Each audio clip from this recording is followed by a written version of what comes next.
নমস্কার বন্ধুরা, রূপাস কিচেনে সবাইকে স্বাগতম। মাত্র 10 মিনিটের মধ্যে কাঁচা আমড়ার টক ঝাল আচার বানিয়ে নিয়ে রোদে দেওয়া ঝামেলা ছাড়াই সারা বছর সংরক্ষণ করে রাখতে পারবেন। আশা করি রেসিপিটি আপনাদের খুবই ভালো লাগবে। তাহলে চলুন দেখে নেওয়া যাক। শুরু থেকে শেষ পর্যন্ত দেখার জন্য আপনাদের কাছে অনুরোধ রইল। এখানে আমি 700 আমড়া নিয়েছি। আমড়াগুলোকে জল দিয়ে প্রথমে ধুয়ে নিয়ে একটা সুতির কাপড় দিয়ে ভালো করে মুছে নিয়েছি।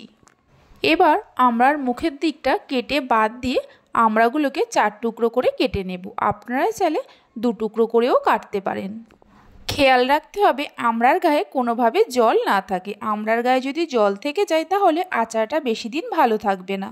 আপনারা চাইলে আমড়াগুলো ধুয়ে মুছে নেওয়ার পর কিছুক্ষণ ফ্যানের তলায় রাখতে পারেন।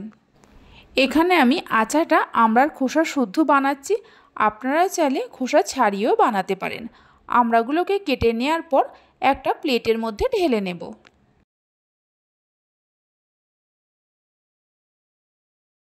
আমড়াগুলো প্লেটের মধ্যে ঢেলে নেওয়ার পর এর মধ্যে দিয়ে দেব 1 চামচ নুন, 1 চামচ ঝাল লঙ্কার গুঁড়ো আর হাফ চামচ হলুদের গুঁড়ো।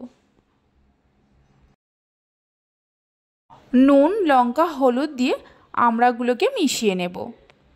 এই আচারটা রুটি, পরোটা, ভাত যে কোনো কিছুর সঙ্গে খেতে খুবই ভালো লাগে। এই আচারের তেল দিয়ে মুড়ি মেখে খেতে দুর্দান্ত লাগে। সব কিছু দিয়ে আমড়াগুলোকে মেখে নেওয়া হয়ে গেছে। আমড়াগুলোকে এক সাইডে রেখে দিয়ে গ্যাসের ওপর একটা কড়া বসিয়ে দেব। কড়ার মধ্যে দিয়ে দেব বেশ কিছুটা সরিষার তেল। অবশ্যই তেলের পরিমাণটা একটু বেশি করেই দিতে হবে।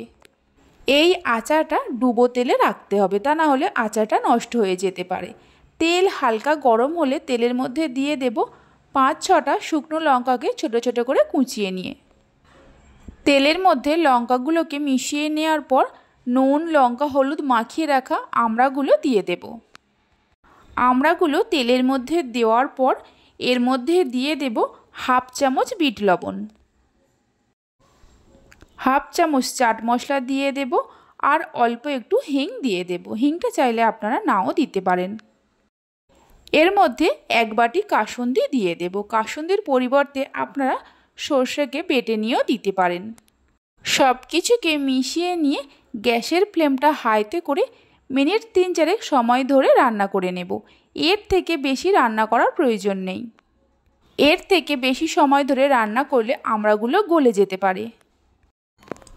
এইভাবে একবার আমড়ার আচারটা বাড়িতে বানিয়ে দেখতে পারেন। বাড়িতে বানালে খেয়ে আপনাদের কেমন লাগলো অবশ্যই কমেন্ট করে আমাকে জানাবেন।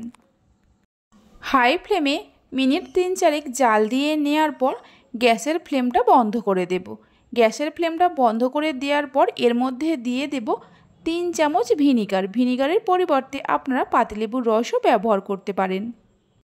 এর মধ্যে অল্প একটু চিনি দিয়ে দেব। চিনিটা প্রথমে দিতে ভুলে গিয়েছিলাম। চিনি আর ভিনিগারটা মিশিয়ে নেওয়ার পর আমড়ার আচারটা ঠান্ডা হতে দেব। আচারটা ঠান্ডা হয়ে গেছে। দেখুন কতটা লোভনীয় হয়েছে। এবার এই আচারটা কাঁচের জারের মধ্যে রেখে আপনারা 1 বছর সংরক্ষণ করে রাখতে পারবেন। খেয়াল রাখতে হবে যে পাত্রটার মধ্যে আচারটা রাখবেন তার মধ্যে কোনোভাবে জল না থাকে। আমার রেসিপি যদি আপনাদের ভালো লেগে থাকে অবশ্যই একটা লাইক করবেন, বন্ধুদের সঙ্গে শেয়ার করবেন। ভালো লাগলে চ্যানেলটি সাবস্ক্রাইব করে পাশে থাকা বেল আইকনটি প্রেস করবেন নতুন রেসিপির আপডেট সবার আগে পাওয়ার জন্য।